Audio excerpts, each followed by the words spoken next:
আজ অনেক দিন পরে ডায়েরি লেখাতেই অনেক কিছু বলি করি দেখাই। ইডেনে ভর্তি হওয়ার পর অনেক কিছু জীবনে ঘটে গেছে। আবার এখন কোন পর্যায়ে আছি, মাঝে কতদিন চলে গেল কিছুই আর বলা হয় না। আসলে মানব জীবন বড়ই বিচিত্রময়। প্রতিটা মানুষের জীবনে যা চায় তা 100% পাওয়া সম্ভব না। আবার যা চায় না তাও হয়ে যায়। যাই হোক, কথা বললে তো কথা শেষ হবে না। কিন্তু বলতেই হবে, এভাবে বলেই যাব।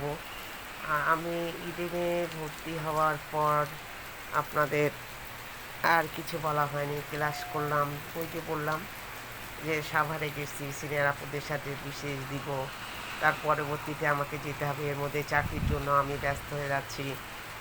প্রথম চাকরি আমি যখন আন গেলাম ইন্টারভিউ দিতে, তখন সেটা ছিল একটা ইংলিশ মিডিয়াম, ওই কিন্ডারগার্টেন জাতীয় আর কি। সেখানে যাওয়ার পরে ওখানে সে অল বাংলাদেশের কিন্ডারগার্টেনের চেয়ারম্যান।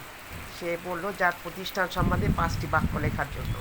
আমি লিখলে উনি দেখে বলল যে এত ভালো হয়েছে যে উনি সরাসরি ওনার বাসায় যাওয়ার জন্য আমাকে অফার করলো। ওনার আরও অফিস আছে, নিজেদের পত্রিকা অফিস আছে, ইংলিশ পত্রিকা অফিস।